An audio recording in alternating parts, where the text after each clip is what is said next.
ndalemi nga NASA tek pejsazhet hënore të cilat po marrin shumë vëmendje nga turistët. Parku vulkanik Vulan Hada në Mongolinë e Brendshme po tërheq vëmendje të gjerë ndërkombëtare si një destinacion unik turistik dhe patjetër, nëse je një destinacion unik turistik, je kthyer menjëherë në një sensacion në rrjetet sociale.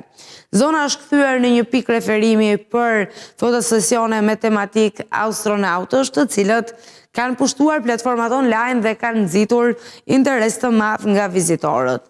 Duke ju referuar raportimeve, rajoni pritet që të mirëpres rreth 300 milion turistë gjatë këtij viti, duke reflektuar një rritje të ndjeshme të turizmit të brendshëm dhe ndërkombëtar. Pejsazhet e veçanta, të cilat ngjajnë me sipërfaqen hënore, kanë ndikuar në krijimin e këtij trendi, duke e bërë Vulan Hada një destinacion të preferuar për përmbajtje vizuale kreative. Pra, besoj e kuptuam se ku po shkojnë astronautët, të cilët i përmendëm në lajmin e parë, dhe nga ku do të vinë pamjet e radhës hënore. Mund të janë me gjasa të shkrepura në Vulan Hada.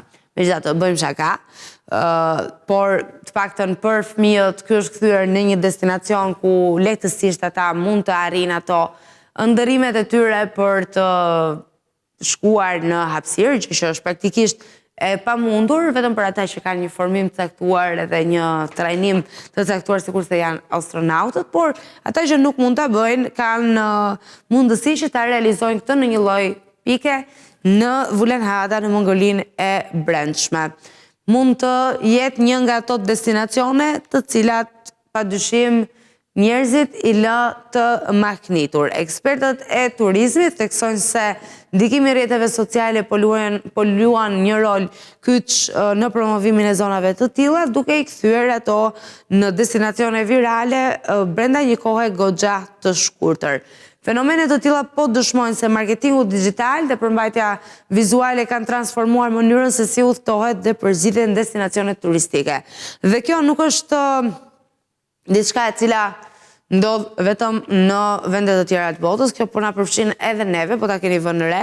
Tashmë njerëzit kur zgjedhin se si do të vizitojnë vendin e radhës, bëjnë së pari një çek në rrjetet sociale, duke parë se cili është destinacioni më i momentit, ku njerëzit po shkojnë, ku njerëzit shpenzojnë më pak, se dhe kjo është kthyer po ashtu në një arsye goxha të rëndësishme përpara se të vendosim të bëjmë udhëtimin e radhës, dhe rrjetet sociale kanë ndikimin e tyre shumë tek turizmi. Ne pam në një kohë që edhe Shqipëria u kthye në një trend. U kthye në një trend, kishte video të ndryshme që qarkullonin në rrjete sociale, të cilat shoqëronin entuziazmin e turistëve teksa vinin vizitonin vendin tonë, kështu që natyrshëm jemi përballë këtij realiteti, të cilin duhet ta shfrytëzojmë në mënyrën më të mirë të mundshme.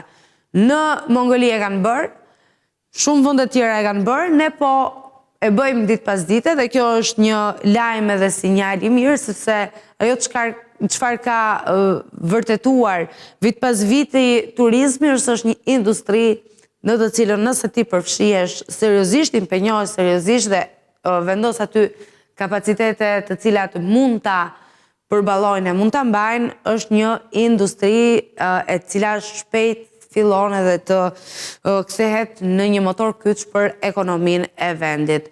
Dhe të gjithë janë përpjekur ta shfrytëzojnë. Ajsa, për shembull, këtu kanë krijuar edhe një hënë gati artificiale, e cila shfrytëzohet nga njerëzit për të bërë foto dhe për të veshur ato kostumet e astronautëve në mënyrë që të kenë mundësi të shijojnë për pak momente hapësirën e improvizuar në këtë rast.